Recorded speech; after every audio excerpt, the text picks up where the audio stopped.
গত 10 মে শনিবার যুক্তরাষ্ট্রের ভার্জিনিয়া রাজ্যের ইউএস সিটিজেনশিপ অ্যান্ড ইমিগ্রেশন সার্ভিসের 2675 প্রসপারিটি অ্যাভিনিউ অফিসে নাগরিকত্ব গ্রহণের একটি অনুষ্ঠানে স্থানীয় সময় সকাল 8:45 মিনিটে যুক্তরাষ্ট্রের নাগরিক হিসেবে শপথ নিয়েছেন বিভিন্ন দেশের প্রায় 30 থেকে 35 জন নাগরিক।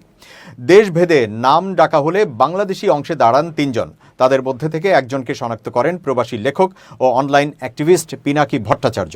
তিনি দাবি করেন এই 3 জনের মধ্যে 2 জন সাধারণ বাংলাদেশি নাগরিক হলেও একজন অত্যন্ত আশ্চর্যজনকভাবে দক্ষিণ এশিয়ার একটা দেশে জয় বাংলা হয়ে যাওয়া এক মাফিয়া ডাইনির সন্তান 5,500 বিজ্ঞানী সজীব ওয়াজেদ জয়। এ নিয়ে পিনাকি ভট্টাচার্য বলেন, বাংলাদেশের মিশন সমাপ্ত করে সজীব ওয়াজেদ জয় এখন আমেরিকান সিটিজেন।